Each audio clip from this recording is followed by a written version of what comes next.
El día de hoy nos toca dar ya el final de lo que es concursos y quiebra, de esta materia que nosotros originariamente vimos el concurso, ¿no es cierto?, en el cual establecíamos o decíamos que se trata, ¿no es cierto?, de la recomposición patrimonial mediante un acuerdo con los acreedores. Y en el caso de la quiebra, hablamos de que es la liquidación del patrimonio del deudor para la distribución del producido, ¿no es cierto?, de esta liquidación entre los acreedores. Es justamente esto lo que nosotros vamos a ver hoy como última parte del programa, ¿no es cierto?, este, este estado ya en el cual decretada la quiebra, comienza este proceso de liquidación y posterior distribución del producido, de lo obtenido de la liquidación entre los acreedores. Y luego vamos a ver el punto siguiente, que hablamos ya de la conclusión de la quiebra, ¿no es cierto?, y de la conclusión del procedimiento y la conclusión de la quiebra.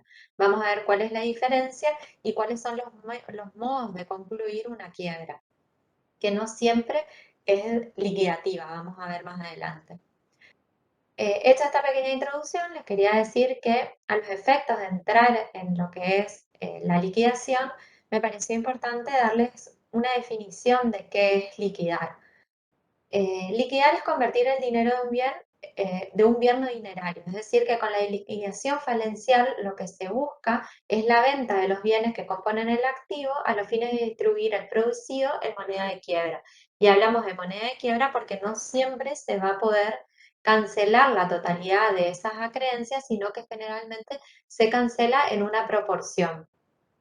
Es decir, que lo obtenido de la liquidación, cada acreedor cobrará conforme a las reglas del dividendo. Eso es lo que nosotros ya venimos viendo, ¿no es cierto?, a lo largo de este proceso, que una vez liquidada, esa distribución va a ser en función del producido de esos bienes que hemos tenido y muchas veces no es suficiente para cancelar todas las acreencias.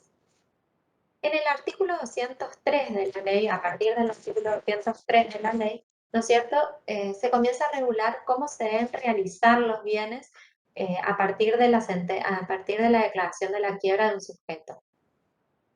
La realización de los bienes, la ley establece en el artículo 203, se encuentra en cabeza del síndico. El síndico es el liquidador en la quiebra.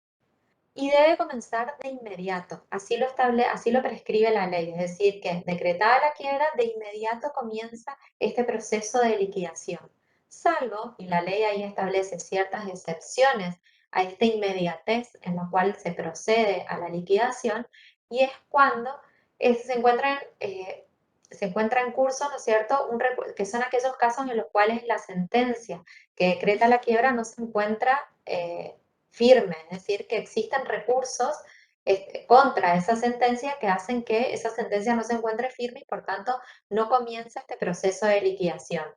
¿Cuáles son aquellas excepciones? Están reguladas en la ley y nosotros ya les hemos visto al momento de estudiar oportunamente los recursos que son, de los cuales son pasibles la sentencia de quiebra, como por ejemplo el recurso de reposición contra la sentencia, lo vimos en el artículo 94 y 97, cuando hablamos, ¿no es cierto?, de aquella falta de la presencia de los presupuestos necesarios para la declaración de una quiebra ante una quiebra pedida por el acreedor, ¿no es cierto?, como por ejemplo que no sea un sujeto concursable o bien que no se encuentre presente el presupuesto objetivo del estado de cesación de pago por parte del deudor, o bien el recurso de reposición o el levantamiento sin más trámite, que también se encuentra regulado en la ley y que nosotros ya lo hemos estudiado en las unidades anteriores. También otra excepción es, decretada la quiebra, la posibilidad de plantear el recurso de conversión en el cual se convierte la quiebra, ¿no es cierto?, convertir la quiebra en un concurso preventivo y por tanto no comienza este proceso de liquidación porque deja de tener el efecto de la quiebra y pasa nuevamente al concurso preventivo o capaz que no nuevamente, sino que originariamente se convierte en un concurso. También puede ser una de las excepciones que están establecidas en la ley, es dado los presupuestos, que si se dieran los presupuestos necesarios, que la ley establece la posibilidad de continuar con la explotación de la empresa. Y la otra excepción es, ustedes saben que en las reglas generales en materia de concursos de quiebra no es la apelación de las resoluciones, es decir, no son apelables, salvo aquellas que expresamente la ley establece, como así lo establece el artículo 61, cuando ante una quiebra indirecta por nulidad del acuerdo preventivo, la nulidad del acuerdo, se decreta la quiebra, esa resolución por la cual se decreta la quiebra es apelable y hasta tanto esa apelación no se encuentra resuelta, no procede la liquidación de los bienes.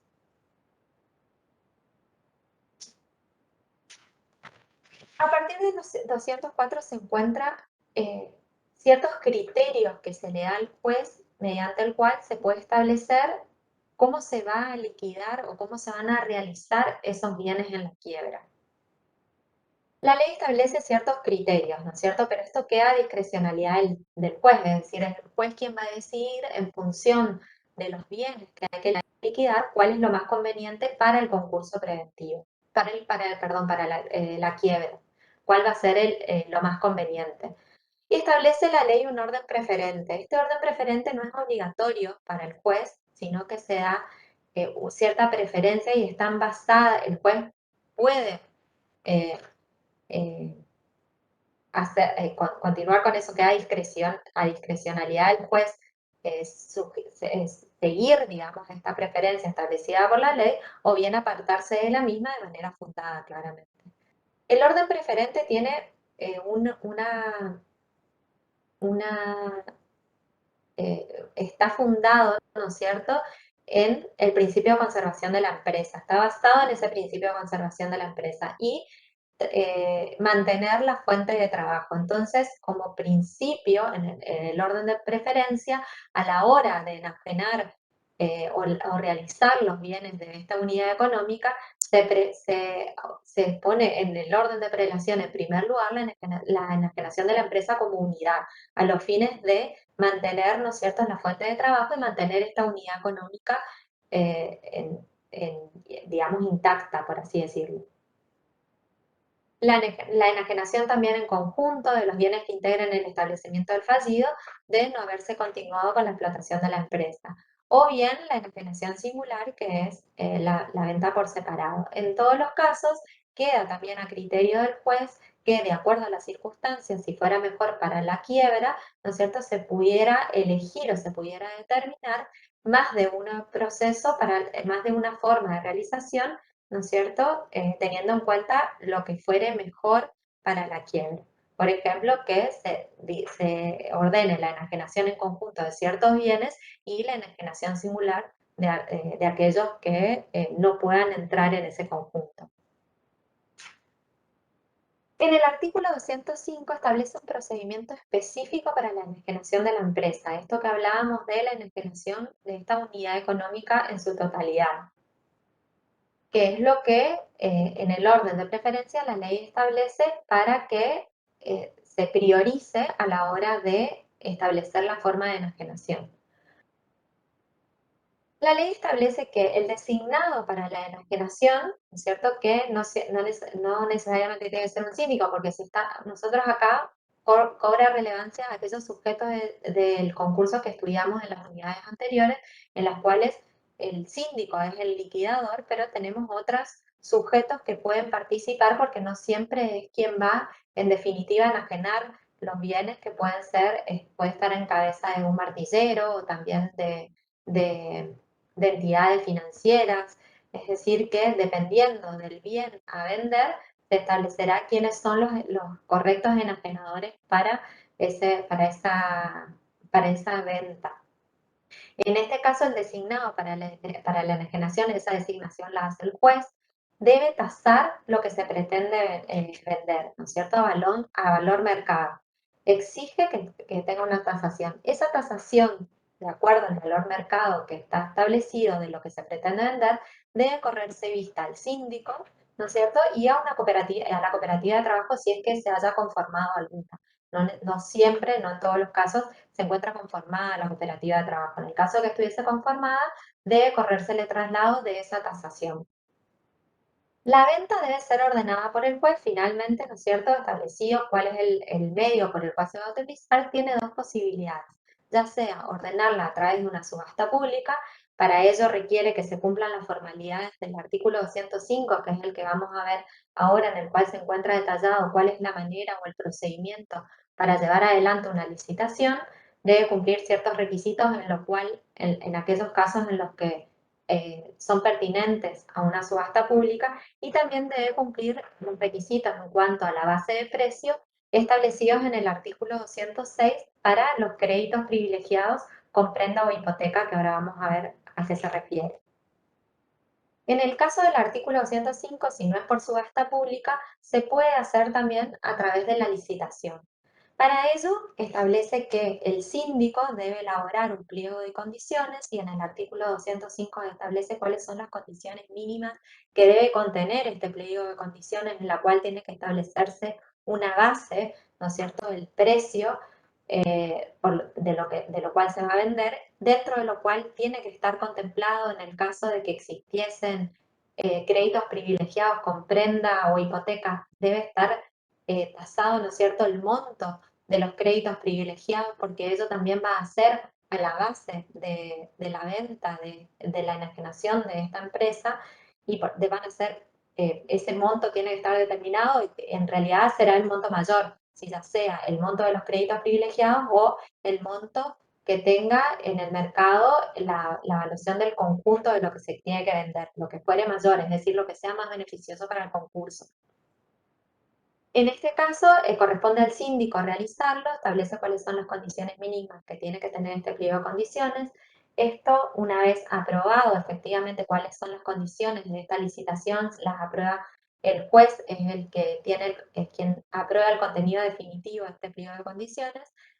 Esto debe ser publicado por edictos. Establece un sistema de publicidad a través de edictos, ya sea como en toda ley concursal, ¿no es cierto? El sistema de publicidad es a través de edictos, sin perjuicio de que el juez podría, en algunos casos, establecer otro tipo de notificación, pero en este caso establece la publicación de dictos en un diario de circulación, en un diario de gran circulación en el lugar de la empresa donde desarrolla la actividad, y también en el diario, en el boletín oficial, teniendo en cuenta, ¿no es cierto?, estableciendo cuáles son las condiciones para la licitación.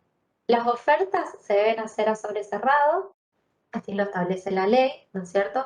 En esas ofertas se tiene que consignar los datos identificatorios de quien realiza la oferta, el monto ofertado, ¿no es cierto?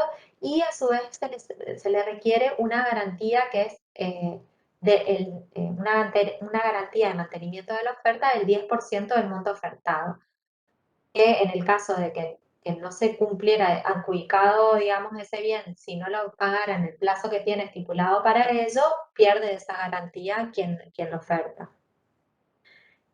Una vez realizadas las ofertas, la apertura de los sobres la hace el juez frente al síndico, ¿no es cierto? El síndico tiene que estar presente, el deudor, los acreedores y aquellos ofertantes que se presentaran, ¿no es cierto?, el día y la hora señalada en el momento de, eso se establece, ¿no es cierto?, en la resolución en la cual se establece el pliego definitivo, las condiciones definitivas del pliego, y que eso tiene que ser publicado en los edictos mediante los cuales se da la publicidad para la licitación a llevarse adelante.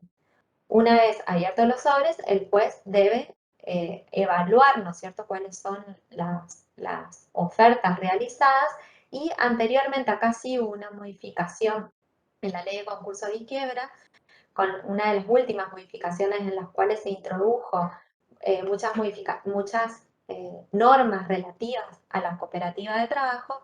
En este caso se introdujo también una modificación en la cual establecía que a los efectos de la adjudicación se va a ponderar, ¿no es cierto?, asegurar la venta de la empresa como unidad y el mantenimiento de la fuente de trabajo, y mantener la empresa como una unidad económica.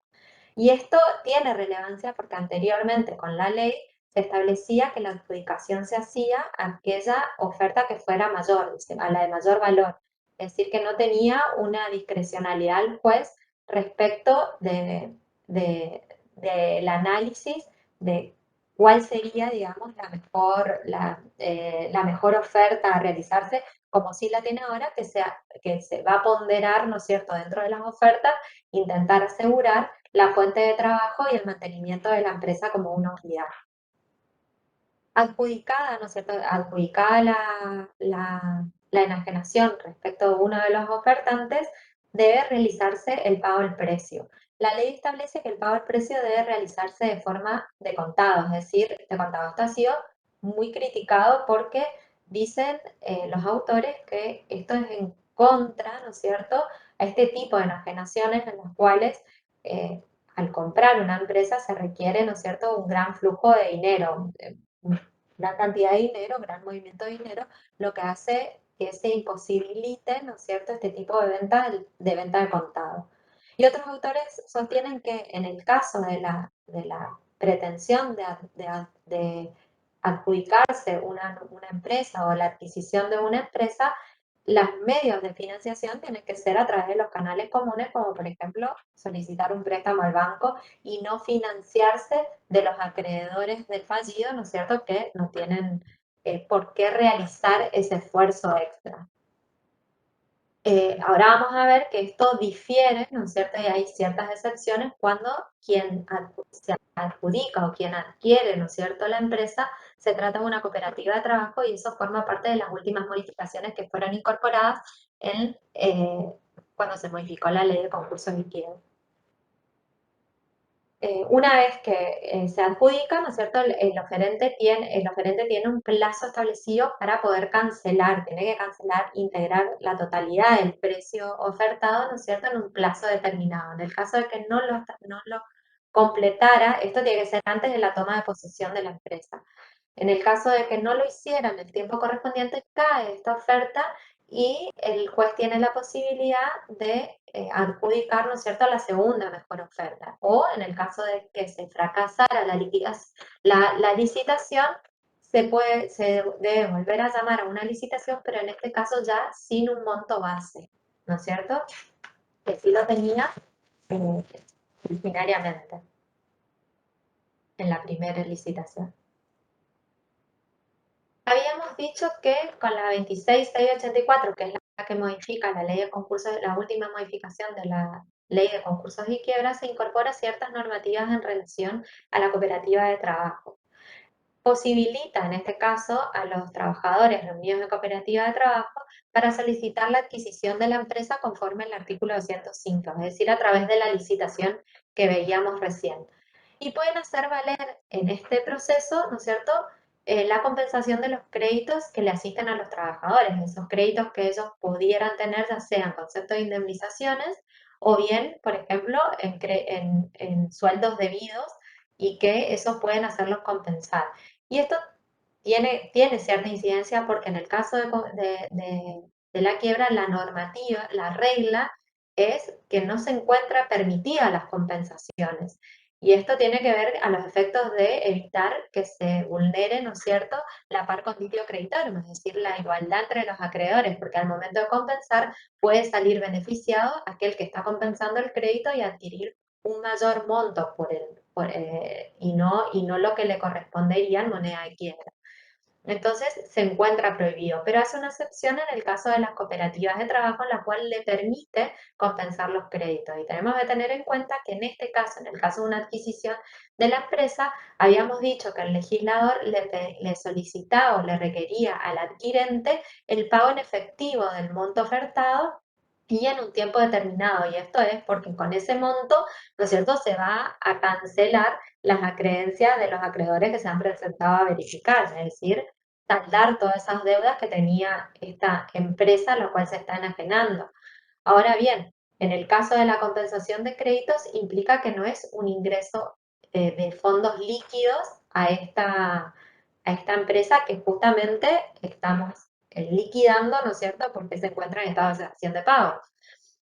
La ley establece cómo se va a calcular esos montos para la compensación de los créditos y establece que en el caso de las indemnizaciones van a ser conforme al artículo 245 de la Ley de Contrato de Trabajo, que son los despidos incausados, es decir, que se va a tomar como un despido incausado y se liquidarán las indemnizaciones correspondientes al 245 de cada uno de los trabajadores que conforman parte de la cooperativa de trabajo y que se encuentra solicitando la adquisición de esta empresa. A tal efecto, se puede utilizar total o parcialmente los créditos laborales de los que resulten titulares los trabajadores que voluntariamente lo sean a la cooperativa, es decir, que los trabajadores de forma voluntaria tienen que ceder esos créditos porque son créditos laborales y los créditos laborales son,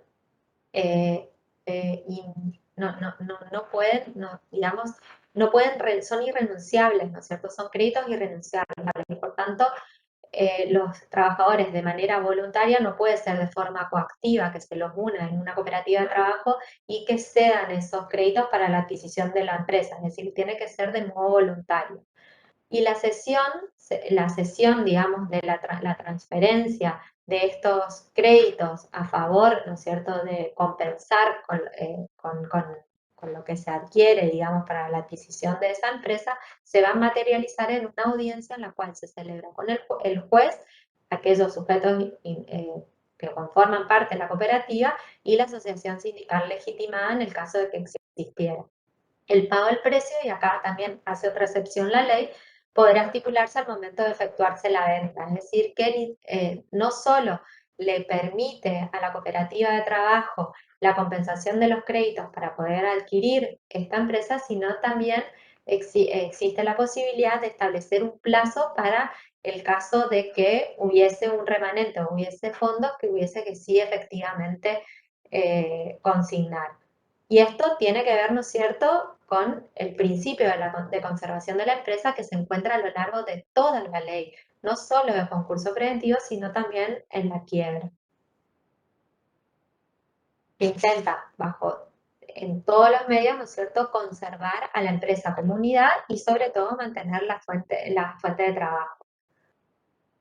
Hablábamos de los bienes grabados, ¿no es cierto?, con prenda e hipoteca que se encuentran regulados en el 206. Habíamos dicho que en el caso de una subasta, nosotros tenemos que, al igual que en la licitación, se tiene que contemplar, ¿no es cierto?, el monto establecido por los créditos que tienen, tanto los créditos privilegiados con prenda o hipoteca.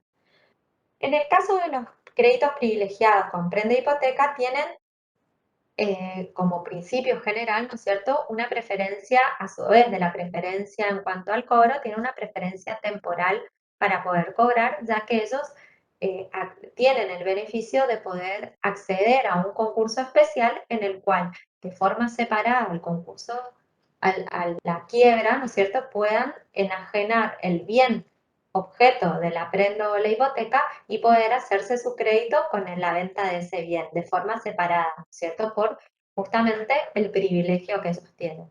En el caso de que no se acceda a ese concurso especial, que lo vamos a ver más adelante y que se encuentra regulado en el artículo 209, si el acreedor no lo hace, ya sea por negligencia o por distintos factores, ¿no es cierto?, de someterse a la liquidación general o común, que es a la liquidación eh, de los bienes en su totalidad.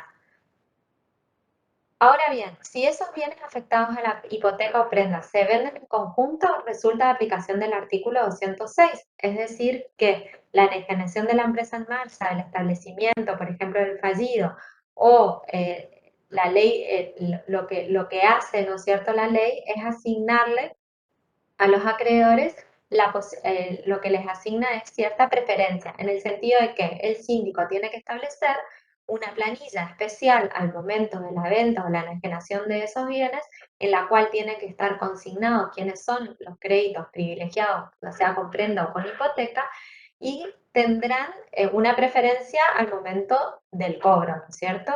Esto o sea, al momento del cobro de los bienes, como habíamos dicho en la enajenación, ese monto va a formar parte, ¿no es cierto?, de la base, o va a ser el mínimo de la base del pliego de condiciones a los efectos de ya sea una subasta o una licitación. Ese va a ser el mínimo, porque hay una subrogación real de los créditos, ¿no es cierto? Y se tendrá como mínimo ese monto. Ahora, el problema que se puede suscitar es que fracasada esa licitación, en la venta conjunta de todos los bienes, ¿no es cierto?, que se venda en una licitación, en una segunda licitación en la cual no se establece base.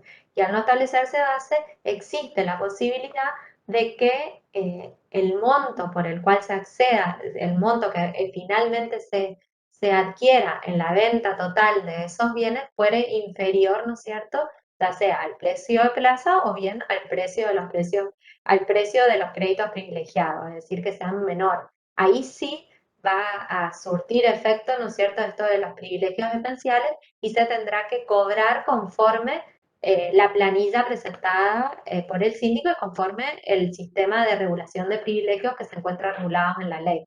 Esto teniendo en cuenta, ¿no es cierto?, en el caso de que, hacemos la salvedad, de que el acreedor privilegiado no haya optado por el concurso especial, ¿no es cierto?, sino que haya continuado y se haya sometido a la liquidación general o común. Otra de las formas de venta es la venta singular de los bienes, que está regulada en el artículo 208.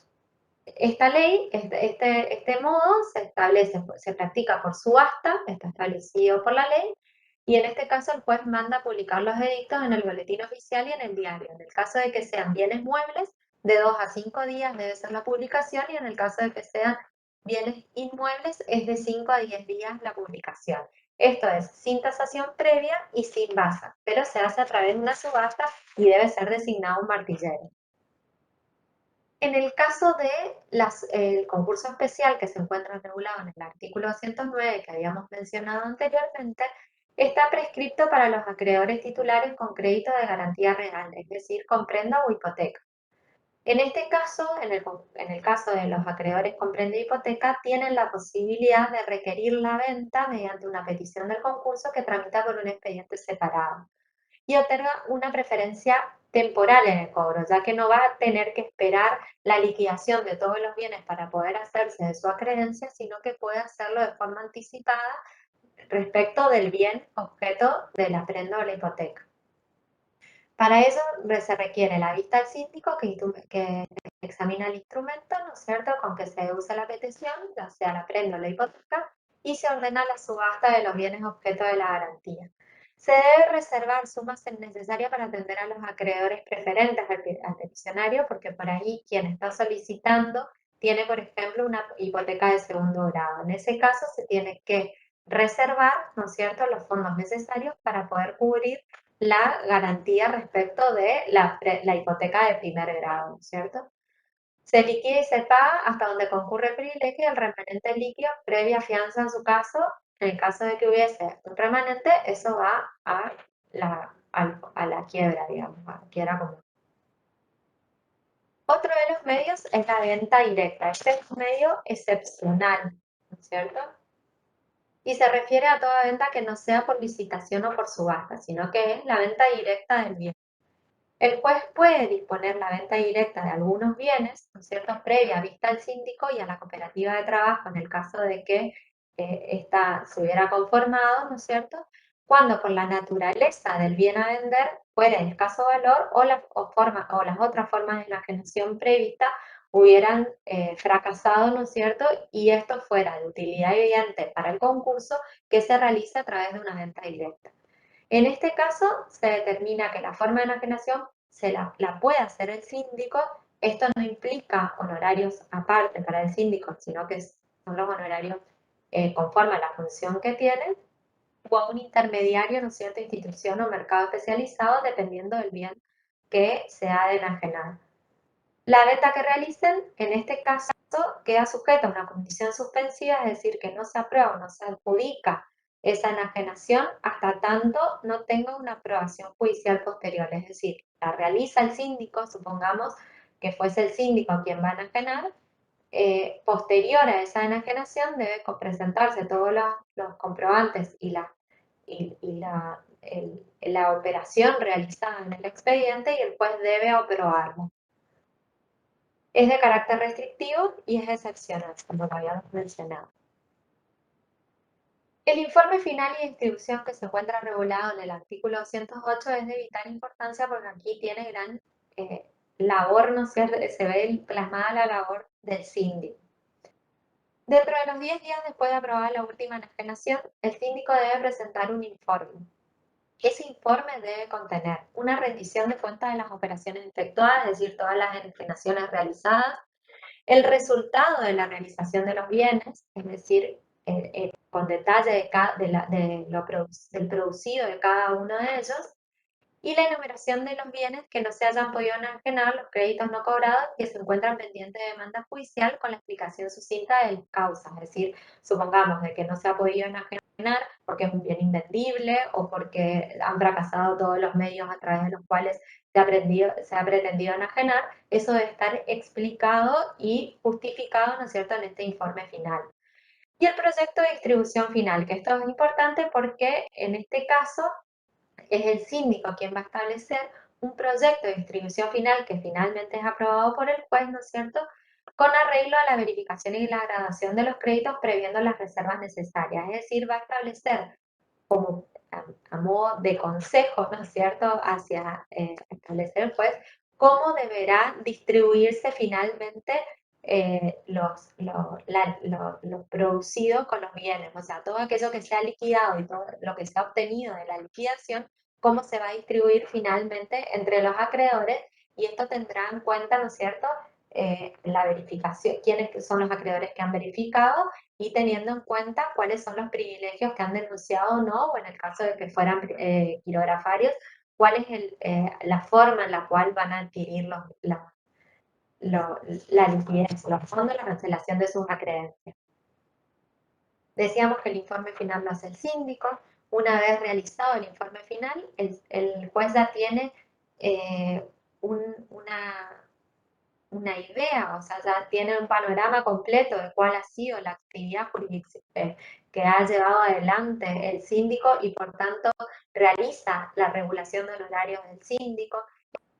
Sin perjuicio de que el síndico pudiera apelarla o no, en el caso de que no la apelara, igual se eleva a Cámara esa regulación de horarios para que sea revisada, así lo establece la ley. Dice que la ley establece que debe publicarse por 2 días mediante dictos, y establece, a partir de esa publicación comienza a correr el plazo, ¿no es cierto?, para que tanto el fallido como los acreedores puedan formular observaciones dentro de los 10 días de la realización del informe. Las observaciones que se pueden realizar a ese informe únicamente pueden basarse en omisiones, errores o falsedades de ese informe. Una vez realizadas las observaciones o no, en el caso que no hubiera, el juez debe resolver, ¿no es cierto?, respecto de ese proyecto de distribución final que ha elaborado el síndico y puede reverlo o bien modificarlo, ¿no es cierto? Una vez aprobado ese estado de distribución, ¿no es cierto?, se procede al pago del dividendo que corresponda a cada uno de los acreedores. En la práctica tribunalicia, esto se realiza a través de una orden de pago judicial. En el caso de Chaco, no sé, en el resto de las provincias, por ahí lo hacen a través de cheques. Yo creo que hoy por hoy la mayoría de las cuestiones ya se hacen a través de pago judicial, de orden de pago judicial. Distribuciones complementarias.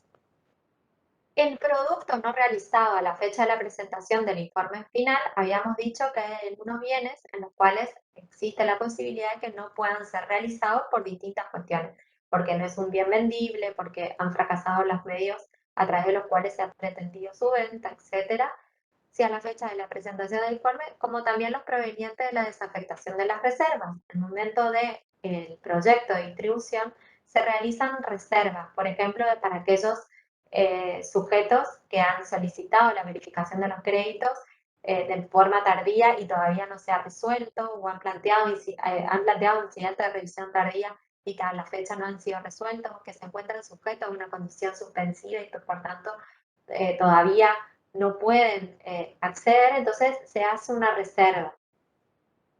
En esos casos que fueran ingresados con posterioridad al activo al concurso, cuando debe distribuirse, se distribuye directamente sin necesidad de un trámite previo, como si lo habíamos analizado anteriormente, que se hace un proyecto de distribución. En este caso, la ley simplifica, ¿no es cierto? Y respecto de esos fondos con posterioridad, que son adquiridos con posterioridad como distribuciones complementarias, se hace según la propuesta del síndico sin correr vista ni a los acreedores ni al deudor, ¿no es cierto? Y es aprobada por el juez, sin perjuicio de lo cual la doctrina establece que en algunos casos los acreedores pudieran oponerse. ¿Qué pasa con la presentación tardía de los acreedores? Está regulado en el artículo 23 y dice que los acreedores que comparezcan al concurso reclamando su verificación de crédito o preferencia después de haberse presentado el proyecto de distribución final, solo tienen derecho a participar de los dividendos de futuras distribuciones complementarias en la proporción que le corresponde al crédito total no percibido. Es decir, en cierta forma es una sanción al acreedor negligente que no se ha presentado a verificar de manera tempestiva o en el tiempo que tenía para ello, sino que recién lo realiza con posterioridad al proyecto aprobado de distribución final y por tanto solo tendrá derecho a participar en aquellas futuras distribuciones, la distribución de dividendos en futuras distribuciones complementarias que pudieran surgir. Dividendo concursal la caducidad. Establece en el artículo 24 un plazo de caducidad para la adquisición, ¿no es cierto?, del dividendo concursal.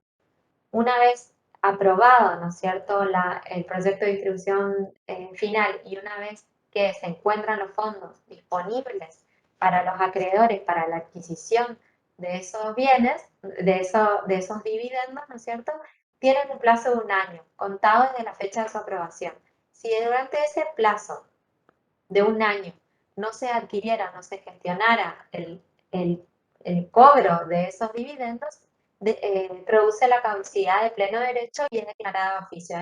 No necesariamente tiene que el deudor solicitarla o algún otro acreedor, sino que de oficio se declara y esos importes no cobrados pasan al patrimonio estatal para fomento de educación común.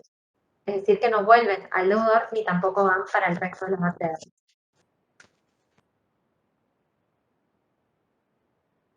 El otro tema, que ahí ya hemos más o menos dado un pantallazo general de lo que es la liquidación y el proceso de liquidación y distribución.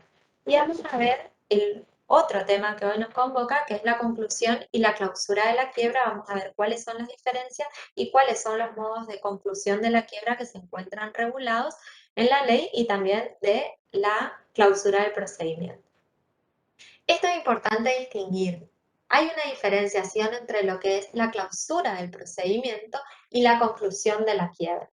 Con la clausura del procedimiento, estamos en presencia de la clausura del procedimiento cuando no existen más bienes para liquidar sin perjuicio, de lo cual no se no concluye la quiebra, es decir, que solamente se clausura el procedimiento por el hecho de no contar con más bienes para liquidar, pero queda pendiente, ¿no es cierto?, para el supuesto de que pudiera en algún momento incorporarse bienes sujetos a desapoderamiento que puedan ser liquidados.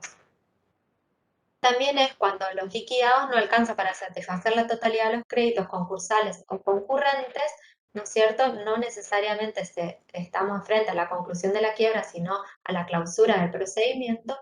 Y lo que implica la clausura del procedimiento es que el proceso de liquidación queda a la espera de nuevos bienes, en su caso, para ser liquidados, como por ejemplo aquellos bienes que son recuperados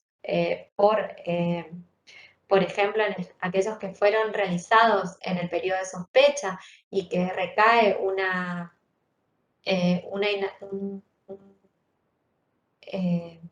respecto a esos bienes que pueden ser recuperados para la quiebra o aquellos que son productos, por ejemplo, de las reservas, que se han levantado las reservas, una comisión suspensiva que no se cumplió y por tanto esos fondos que hayan sido reservados van a ser incorporados, ¿no es cierto? En aquellos casos pueden ser nuevos fondos para los efectos de distribuir entre los acreedores. En el caso de la clausura del procedimiento, no cesan los efectos de la quiebra, es decir, la quiebra continúa, se suspende el procedimiento a la espera de nuevos bienes para poder ser liquidados y no cesa el estado de quiebra. Esto es importante porque es la distinción, es lo que lo distingue de la conclusión de la quiebra. En el caso de la clausura del procedimiento, en el caso de la incorporación de nuevos bienes sujetos a desapoderamiento, ¿no es cierto? O por ejemplo, que se encontrara en el plazo de inhabilitación del año en el cual se encuentra inhabilitado y que, por ejemplo, adquiriera un nuevo bien que fuera sujeto de desapoderamiento, eso pasa directamente a la quiebra. En el caso de la conclusión de la quiebra, cesa el estado de fallido, es decir, es el fin del estado de quiebra. Con esto, con la conclusión de la quiebra, tiene como efecto la extinción de los efectos tanto patrimoniales como personales que pesan sobre el deudor. Es la cesación definitiva, ¿no es cierto?, la terminación de ese procedimiento liquidatorio y establece un estado definitivo. En todo sentido, la quiebra termina y no se puede reabrir, ¿no es cierto?, una vez declarada la conclusión de la quiebra, sino que lo que debe solicitarse es una nueva quiebra. En el caso de la conclusión del procedimiento, vamos a ver que sí existe la posibilidad de su reapertura. ¿Cuáles son los modos de conclusión? La ley establece que los modos de conclusión son el avenimiento, que ahora vamos a ver de qué se trata, ¿no es cierto? Y cuáles son los presupuestos para que se dé el avenimiento, el pago total, ¿no es cierto? La liquidación de bienes con el pago total, la carta de pago de los acreedores, inexistencia de acreedores concurrentes, es decir, que no se hayan presentado acreedores a verificar, que se haya decretado la conversión de la quiebra, ¿cierto? Concurso preventivo, un recurso de reposición, que ya lo habíamos hablado, ¿no es cierto? Que se haga lugar al recurso de reposición, ya sea el levantamiento sin más trámite o en el caso de que no estén presentes los presupuestos necesarios para la declaración de la quiebra, la conclusión por liquidación de bienes sin pago total. Luego de 2 años de clausurado el procedimiento, ahora vamos a ver que dictada la clausura del procedimiento de quiebra, si durante 2 años no procede su reapertura, se puede solicitar, ¿no es cierto?, la conclusión de la quiebra o conclusión por inexistencia de bienes, también luego de 2 años de clausurada el procedimiento. ¿Qué es el avenimiento? El avenimiento es un modo de concluir la quiebra, ¿no es cierto?, de manera concertada o acordada con los acreedores. La ley establece que es el asentimiento de los acreedores verificados con la conclusión de la quiebra expresado de manera solemne, es decir, que tiene que ser de forma por escrito, ya sea por instrumento público o por instrumento privado, en el caso de instrumento privado con la certificación de la firma. Exige la conformidad expresa de todos los acreedores verificados. Requiere unanimidad, es decir, la totalidad de los acreedores. No resulta necesario dar a conocer lo acordado ni observar la par conditio. En este caso, se aparta, ¿no es cierto?, de ese principio general que se encuentra regulado tanto en toda la ley de concurso y quiebras, ¿no es cierto?, de la par conditio, que es la igualdad entre los acreedores. En este caso se aparta de ello y le da la posibilidad de que se acuerde con los acreedores de manera diferenciada, es decir, pueden convenir condiciones diferentes con cada uno de los acreedores. Lo único que le requiere a los efectos del avenimiento es que presten la conformidad de forma unánime, es decir, todos deben prestar conformidad. Y no deben presentar necesariamente, no deben ser presentados de forma simultánea, es decir, que se puede ir presentando esos acuerdos o esos consentimientos en los cuales en realidad no tiene que presentar el convenio o lo acordado, sino la conformidad a la que ha llegado el acreedor ha prestado la conformidad necesaria para el avenimiento y no necesariamente debe ser presentado en un único escrito de manera simultánea, sino que puede ser presentado cada uno de manera individual. La oportunidad para poder realizar la presentación es después de la verificación hasta que se realice la última enajenación. Los efectos del pedido de avenimiento es que interrumpe el proceso falencial siempre y cuando se encuentren los requisitos necesarios, que es la unanimidad de los acreedores y de la conformidad de los acreedores y que sea de forma solemne, es decir, por escrito. El juez puede requerir un depósito para los acreedores verificados no hallados o pendientes de resolución.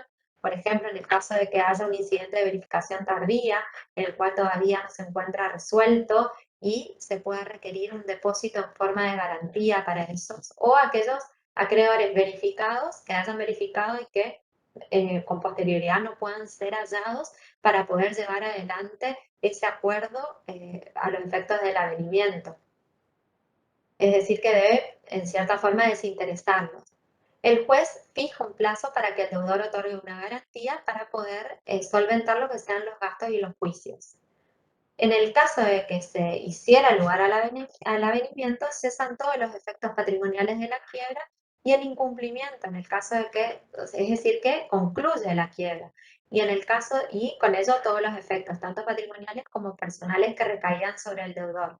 Y en el caso de que el deudor no cumpla con lo acordado con cada uno de los acreedores, no puede ese acreedor solicitar la reapertura de esta quiebra por el incumplimiento de este avenimiento, sino que lo que puede realizar, ¿no es cierto?, es el pedido de una nueva quiebra. Otro de los supuestos de conclusión es el pago total. El producto, cuando el producto, esto procede, ¿no es cierto?, la declaración de conclusión por pago total cuando el producto de la liquidación alcanza para pagar la totalidad de los acreedores verificados, los pendientes de resolución y para cancelar, ¿no es cierto?, los gastos y costas del concurso. Requiere a los efectos del mismo, ¿no es cierto?, haber cumplido correctamente con todas las etapas, tanto de liquidación, distribución y aprobación judicial.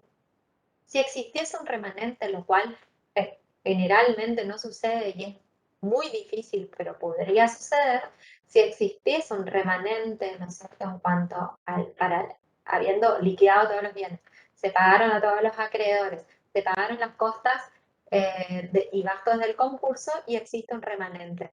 Ese remanente debe ser destinado para el pago de los intereses que han sido suspendidos como consecuencia de la declaración de la quiebra. Saben que con la declaración de la quiebra, uno de los efectos que tiene la quiebra es la suspensión de los intereses. En este caso, si existe un remanente, se deben cancelar esos intereses suspendidos. Si existiese, aún cancelando la totalidad de los intereses, existiese un saldo, ese saldo debe ser entregado al deudor. Otro de los modos de conclusión de la quiebra es la carta de pago. El artículo 29 lo regula y establece que este artículo, ¿no es cierto?, se aplica cuando se agrega al expediente carta de pago a todos los acreedores debidamente autenticados y satisfagan los gastos íntegros del concurso. Es decir, que representa en cierta forma un comprobante de habérsele cancelado la totalidad de las acreencias a los acreedores y esto se ve trasladado a la quiebra y se solicita la conclusión de la misma por medio de carta de pago. Es decir, pero debe estar presentados esos comprobantes en el expediente. También se aplica, ¿no es cierto?, ante la inexistencia de los acreedores. Ante inexistencia de acreedores, es decir, que cuando en la época o en el momento o en la instancia de la quiebra en la cual los acreedores deben verificar sus créditos, no se presentase ninguno de ellos, no existe ninguna presentación o ningún pedido de verificación, ¿no es cierto?, si se satisfacen los gastos íntegros, tanto de gastos y gastos que pudiese, perdón, siempre que se satisfaga los gastos del concurso, se puede solicitar la conclusión de la quiebra por inexistencia de acreedores. Y ahora sí, nos referimos a lo que es la clausura del procedimiento. Recién estábamos hablando de la conclusión del concurso. Y ahora sí, la clausura del procedimiento, que, como habíamos dicho, en este caso no cesa los efectos de la quiebra, sino que se encuentra pendiente, simplemente se dicta la clausura del procedimiento, pero queda pendiente a la adquisición de nuevos bienes sujetos de desapoderamiento que sean posibles de liquidar. Se encuentra regulado en el artículo 32-31 y establece que, realizado totalmente el activo y practicada la distribución final, que habíamos hablado hace un rato, el juez resuelve la clausura del procedimiento, porque no tiene más bienes que liquidar, sin perjuicio de que no sea no se ha cumplido, digamos, con todas las acreencias, pero se ha realizado todo el activo y ya se ha cumplido con la distribución final. Producto de la liquidación de los bienes no es cuando el producto de esto es lo que yo les decía, que el producto de esa liquidación de los bienes no ha sido suficiente para pagar la totalidad de los créditos y por tanto se decreta la clausura del procedimiento. O sea que no se puede continuar con la liquidación porque no existen más bienes hasta ese momento para poder realizarlo, pero queda sujeto a que se puedan adquirir nuevos bienes sujetos a desapoderamiento a liquidar y poder solicitar la reapertura para la distribución. El procedimiento de reapertura es, en el caso de la conclusión de la clausura del procedimiento, puede reabrirse cuando se conozca la existencia de bienes susceptibles de desapoderamiento. Es decir, que la resolución de clausura del procedimiento es revocable. Los acreedores no presentados, es decir, aquellos acreedores que no se presentaron a verificar en el tiempo que tenían para ello, únicamente podrán hacerlo, supongamos que existiesen nuevos bienes sujetos a desapoderamiento y se presentaran nuevos acreedores que en ese momento no verificaron. Solamente podrán verificar aquellos que denuncien la existencia de nuevos bienes, es decir, digan, bueno, yo verifico porque encontré este nuevo bien, o fue traído porque fue realizada, era una donación que fue realizada en en el periodo de sospecha y se inició la acción de ineficacia, se ha traído al concurso, se adquirió un nuevo bien y por tanto me presento a verificar para poder cobrar. En el caso, en este plazo para la reapertura, la ley establece un periodo en el cual prescribe, ¿no es cierto? Si pasados los 2 años de la resolución que dispone la clausura del procedimiento no se reabriera, es decir, sin que se reabra, el juez puede disponer la conclusión del concurso. Y una vez concluido el concurso, habíamos dicho que cesan los efectos, tanto personales como patrimoniales, porque se da por finalizada esa quiebra. Esto también es aplicable a la clausura por falta de activo, porque ahora vamos a ver que metodológicamente lo incluye en esta parte, pero también es aplicable a la clausura por falta de activo. En el artículo 32 hace la regulación a la clausura del procedimiento por falta de activo y es que es declarada después de realizada la verificación de crédito cuando no existan activos suficientes para satisfacer los gastos del juicio, es decir, ni siquiera hay para satisfacer a los acreedores y tampoco hay para satisfacer los gastos del juicio, es decir, no hay bienes a liquidar. Entonces, se decreta la clausura por falta de activo.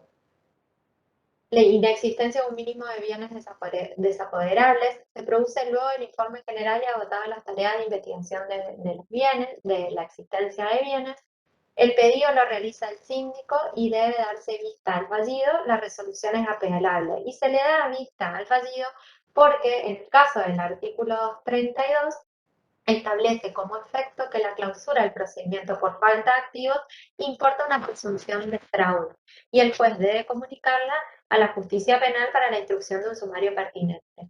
La ley establece, es decir, que en el caso de la clausura de falta de activos, por ejemplo, una quiebra en la cual no haya bienes, ¿no es cierto?, se presenta la quiebra, hay una presunción iuris tantum, dice la doctrina, es decir, que admite una prueba en contrario de que ha existido fraude, ¿no es cierto? Hay una presunción de fraude y se le corre vista, esto no es a criterio del juez, sino que judicialmente la ley lo establece, que debe correrse vista a la justicia penal para que inicie la investigación pertinente respecto a la conducta del deudor, si ha incurrido o no en una acción fraudulenta.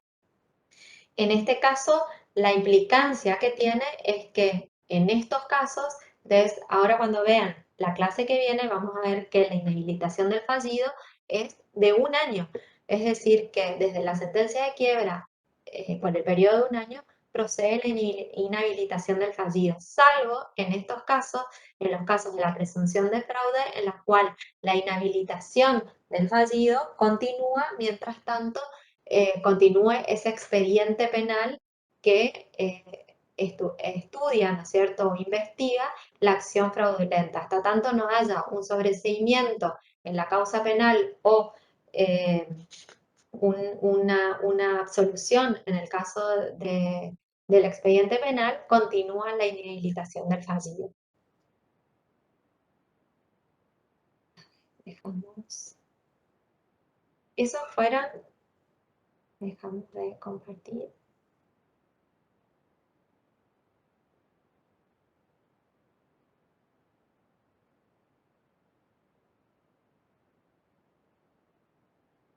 No sé si no se dejó de compartir. Había tocado no. Bueno, esos fueron los temas que teníamos para enfatizar. Son el final, digamos, de lo que es el procedimiento de la quiebra. Ya a partir del miércoles vamos a ver si uno de los efectos más importantes que se da con la declaración de la quiebra, que es un efecto personal, que es la inhabilitación del fallido. ¿Tienen alguna pregunta? Profe, ¿cómo era que dijo en la última parte que la inhabilitación solo procede cuando hay como una causa de fraude? ¿Algo así dijo? No, no. La inhabilitación uno de los efectos personales con la declaración de la quiebra es la inhabilitación del fallido. Esa inhabilitación del fallido es por el periodo de un año, que comienza desde la sentencia de quiebra, por el periodo de un año. Una vez cumplido ese año de pleno derecho, se levanta esa inhabilitación, salvo en este caso, en el caso de la clausura del procedimiento por falta de activo, en la cual hay una presunción de fraude, ¿no es cierto? En ese caso en particular, como se debe dar, eh, se debe correr, ¿no es cierto?, una vista al ámbito penal, ¿no es cierto? Hasta tanto no se resuelva ese sumario penal que se realiza respecto de la conducta para investigar si esa conducta ha sido o no fraudulenta, hasta tanto no tenga una absolución en el expediente penal, no se levanta la inhabilitación, que es de un año conforme la ley de concursos y quiebra. Veo que están escribiendo en el chat. Yo les pido, siempre les pido en las clases, que no se manejen con el chat. Yo lo único que les pido es que habiliten sus micrófonos y hagan las preguntas que quieran, pero que las hagan eh, a través del micrófono. Todo lo que sea referente a los trabajos prácticos, a los parciales y eso, vamos a habilitar, se lo voy a transmitir a la doctora Fernández, que es la titular de la cátedra, para habilitar un foro y que ustedes puedan hacer las consultas y entonces se van a ir resolviendo una a una. ¿Sí? Si tienen alguna pregunta respecto de la clase. Y, profe, otra cosa, ¿la inhabilitación solamente procede con la conclusión de la quiebra? No, digo, con la clausura de la quiebra, ¿no? No, la inhabilitación es un efecto personal que pesa sobre el deudor desde la sentencia de quiebra. Ok, eso no era. A ver.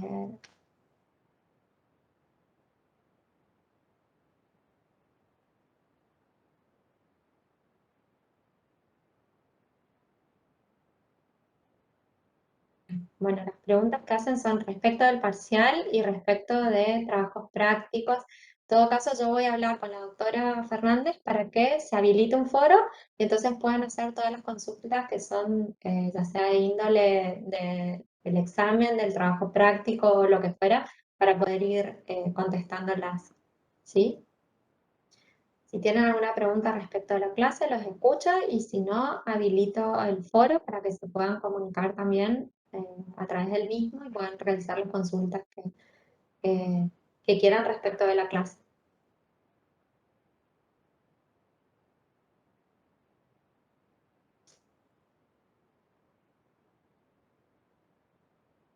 ¿Vamos? Bueno, entonces hoy los dejo un ratito antes. Terminamos antes la clase, pero bueno, hoy no era tan larga. Y bueno, ya es la última clase conmigo. Después sí ya tendremos el parcial, el examen parcial y el recuperatorio.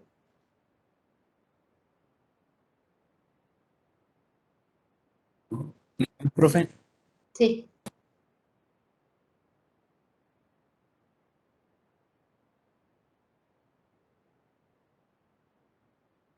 no se escuchó. No sé si...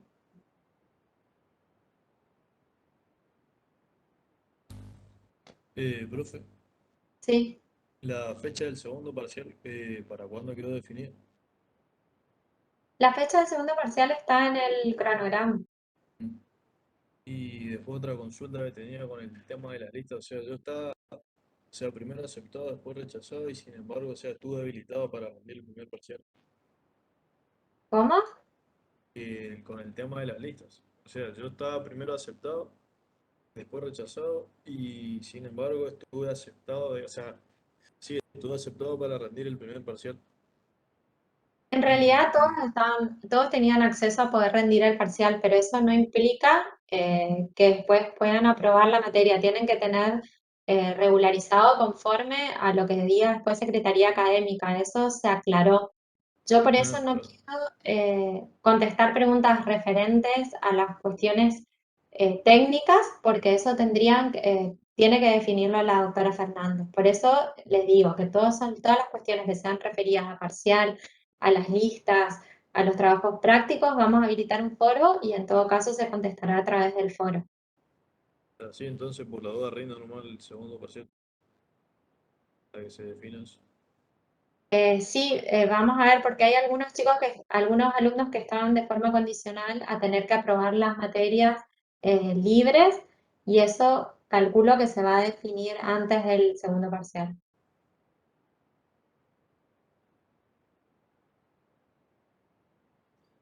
Profe, una pregunta. Para los que rendimos libres, ¿cuál sería su criterio en los temas más importantes, así, que siempre se preguntan y que nadie sabe o algo así? Y yo te voy a contestar que todos los temas son importantes.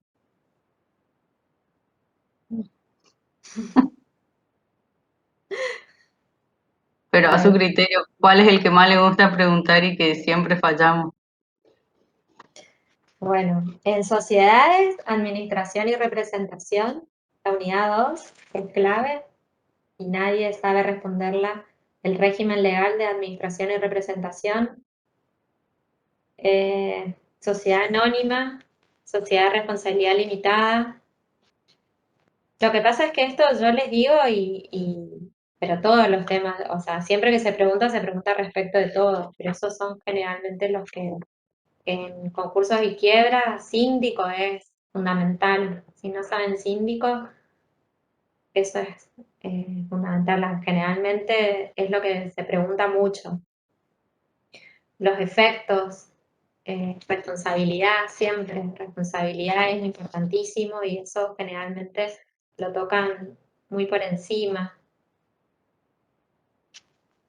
Pero bueno, todos los temas son importantes, no puedo eh, circunscribirme a algunos, pero sí, bueno. Buenísimo, gracias. Nada. Profe, una pregunta también con respecto al libre. Em, el programa es el que está en el aula, ¿no es cierto? Tanto para ¿cómo se llama? Ay, no me salen para los nuevos, para el plan nuevo como para el plan viejo, ¿no? Eh, Eso tendríamos que, por eso yo vamos a habilitar el foro y eso vamos a que lo conteste la doctora Fernández porque hay algunas cuestiones yo no quiero decirles que sí y después que se decidan sobre la marcha otra cosa y que salgan mal por eso. Es decir, que, yo entiendo que aquellos que tienen el plan viejo creo que pueden rendir con el programa viejo. De todas formas, no hay demasiadas modificaciones con el programa nuevo. Pero eso lo Muchísimas, vamos a generar un foro para que ustedes puedan ir sacándose las dudas. muchas gracias, profe, sí, porque es el tema del programa, sí, por ahí, como usted dice, no tiene muchos cambios, pero estaría bueno saber con cuál. Muchas gracias, profe. Yo creo que pueden elegir, aunque sean del plan viejo, pueden elegir rendir con el plan, con el nuevo programa. Eso creo que pueden hacerlo. Lo que no sé si es, no pueden hacerlo al revés, digamos, si son del plan nuevo, rendir con el programa viejo. Pero eso habría que lo tengo que consultar con la doctora Fernández. Gracias, profe, muchas gracias. Bueno, si no tienen más preguntas, me despido.